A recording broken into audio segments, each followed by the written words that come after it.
Okay, now that we named this one C2, let's go to the other samples and name them to their respective names. So we got C2, now this one will be C3. Oops. Great.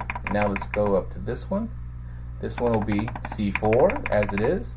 Let's go up to the next one. This one will be C5.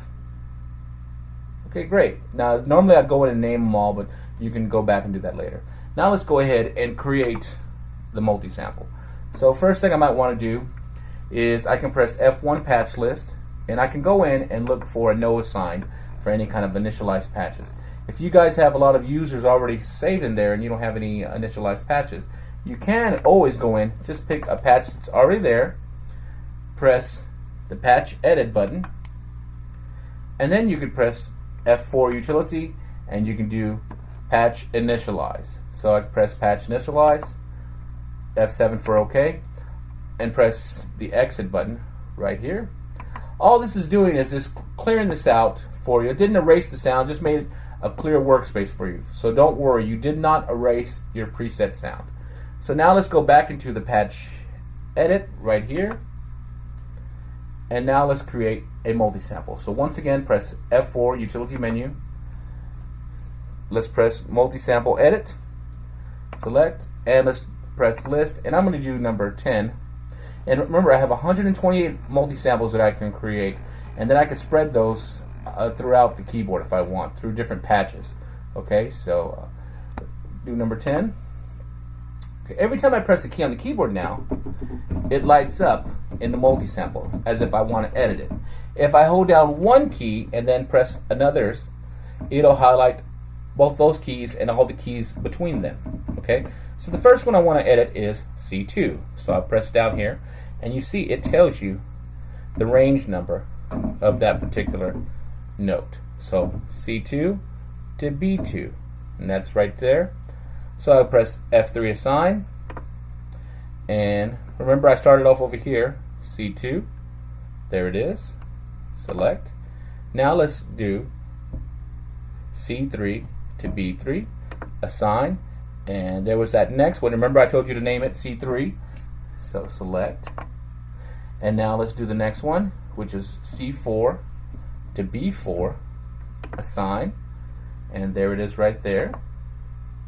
And now let's do the next one, which is C5 to B5, and let's assign here.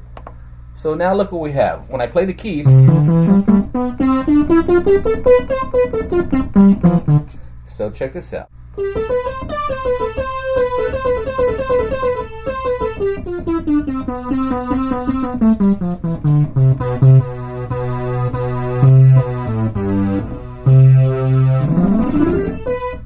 Okay, so now we have it in the keys. This will take you a little bit of practice to get it in there and get the ranges just right. But once you have it down, you see there's a little red check button.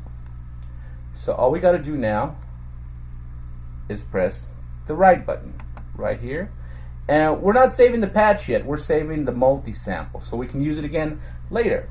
So we'll just call this, of course, let's just call this Ed. That's fine. Okay. And I'll call it delete, Ed multi-sample. Okay, I'm going to write it here.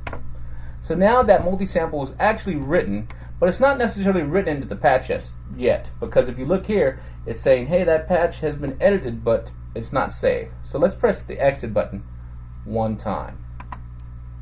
Okay. Now check this out. If I go into F6 Pro Edit, and I go ahead and cursor down to wave, so press F2 to go down. If you look down in here, it says multi-sample. Look what this means. If I press enter, I have 3 different engines I can choose from to make my sound. 1 is the internal sound engine, 2 is the sample sound engine, 3 is the custom multi-sample. So check this out. I can combine all these different engines together. So I'll do this multi-sample, and look at this. It could be one multi-sample here, a different one here.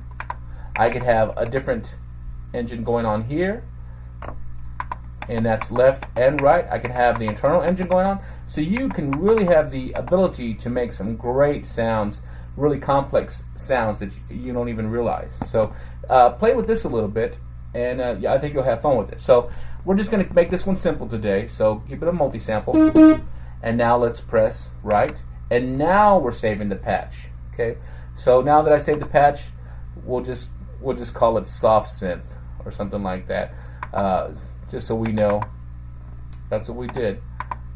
Okay, and let's go ahead and insert right here. And once I have this set, press F8 OK, and now we can save it inside. If you're not sure if you have the sound already there, press the Enter button right here, and you can see if you have any sounds over there so you don't override them.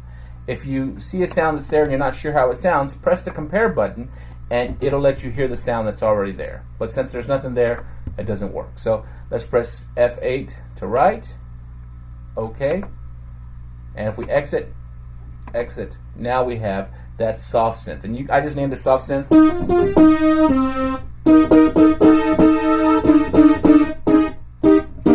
You can put whatever kind of soft synth you want in there. As you can see, the Fantom G's multi-sampling engine allows you to do a lot of really cool things. So take the time to experiment with it, try it out, and see what you can come up with. Once you learn how to use it and harness it, you can sample all of your favorite vintage synthesizers and also your software synthesizers that you don't want to take your computer to the gig because computers tend to walk away. Okay, so go ahead and play with it and have some fun. And although the Fantom G technically isn't a synthesizer, it was born of synthesizers. Alright, so once again, thank you for watching. My name is Ed Diaz, and we'll see you next time. Take care.